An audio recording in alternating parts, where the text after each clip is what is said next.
in the NBA if there's so many good Welcome teams. back. I don't know which direction we're going to be seeing this go, but Bob, you were a part of the last NBA Finals to go 7 games. You were sitting on the sidelines watching as your team battled it out.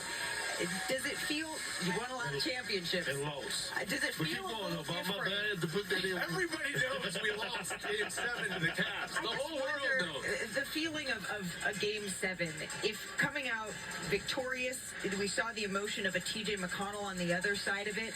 The emotions feel like they run almost even higher when the stakes are just winner take all in one game. Perk and I were talking about it before this game, and we were in the elevator together, and we looked at each other, and Perk said, man, this is bringing back some memories. There's nothing like it. I remember so much more, Malika, about that day. I remember where I went to breakfast with my wife. I remember driving over the Bay Bridge from San Francisco to Oakland, thinking I'm going to be driving back over this bridge, either a champion or we're going to be talked about as the team that won 73 games that didn't win a championship. And that ended up happening.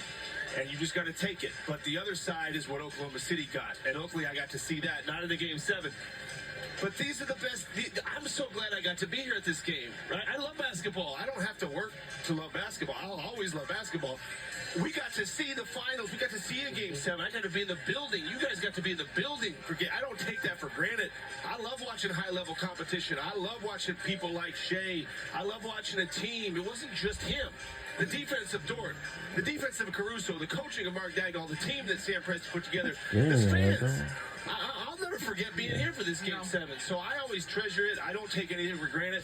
But yes, Malika, that Game 7 for me in 16, yeah, that was rough. And you don't find a young squad that sacrifice the way that they do. We saw how emotional Jalen Williams, J-Dub was after the game. He was crying. You know why? Because throughout the course of the season, you put your blood, sweat, and tears into being all in into the team. It's days you show up to the practice facility, you don't like your teammate. You don't feel like being bothered with your coach. You don't feel like hearing your coach mouth. You don't feel like hearing the strength and conditioning guy telling you to come in and get certain amount of lifts in every damn day. There's certain things that you don't want to do. You don't feel like hitting the ice tub consistently, right? So you think about this long journey. You think how much time you just spent with guys, and then you think about this team overall, right? You think about the sacrifices from a guy like Isaiah Joe, who was playing earlier in this postseason. Yes, so it looks like all the fans and anyone else is saying that's what it has to be once again. But right now, all the fans are just going to hit back where they have to be. And this place will eventually will be closed up, you know. Here's the last thing I'm going to say. Malika, we have a new superstar. We can actually say that somebody finally joined Giannis, Jokic, Steph, Braun, and Kevin Durant. And that's SGA. Have checked all the boxes. A young superstar. Yeah, I mean, MVP, best record in the league. I see some fans were still, you know, was still here, but, you know. Now we just got to keep doing it. The brother special, and to watch them at the beginning appear a bit jittery, except for him. With him having the ball in his head, said, let me show y'all how it's going to be tonight, because we ain't losing this bad boy. You can't say enough about him. But there's several different storylines that we got to pay attention to as well.